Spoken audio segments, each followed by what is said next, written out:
नमस्कार. माझ्या यूट्यूब चॅनलमध्ये आपल्या सर्वांचे मनपूर्वक स्वागत आहे. सरकारी कर्मचाऱ्यांच्या पगारात मोठी भर. महागाई भत्ता 63% झाल्यास किती मिळणार पगार? जाणून घेऊयात सविस्तर अपडेट. त्यापूर्वी चॅनलला पहिल्यांदा भेट देत असाल तर लाईक करायला विसरू नका, सबस्क्राईब करायला विसरू नका, नवीन अपडेटसाठी बेल आयकॉनला प्रेस करायला विसरू नका आणि माहिती आवडल्यास आपल्या सहकारी मित्रांना शेअर करायला देखील विसरू नका. चला तर जाणून घेऊयात सविस्तर माहिती. सरकारी कर्मचाऱ्यांसाठी अत्यंत महत्त्वाची बातमी समोर येत आहे. सरकारी कर्मचारी आणि निवृत्तीवेतनधारकांसाठी मोठा दिलासा मिळण्याची शक्यता आहे.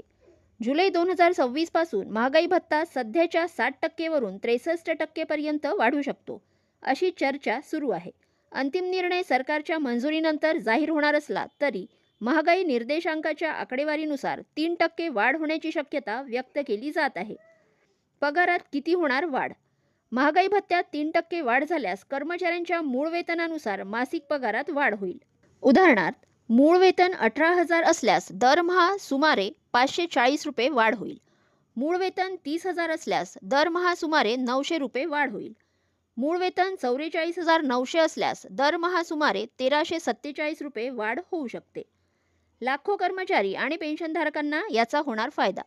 महागाई भत्त्यातील संभाव्य वाढीचा फायदा लाखो कर्मचारी आणि पेन्शनधारकांना मिळू शकतो. यामुळे वाढत्या महागाईच्या काळात आर्थिक दिलासा मिळण्याची अपेक्षा आहे. अधिकृत घोषणा कधी? सध्या 63% डीएबाबत अधिकृत आदेश जारी झालेला नाही. महागाई निर्देशांक आणि केंद्र सरकारच्या मंजुरीनंतर अंतिम घोषणा केली जाईल.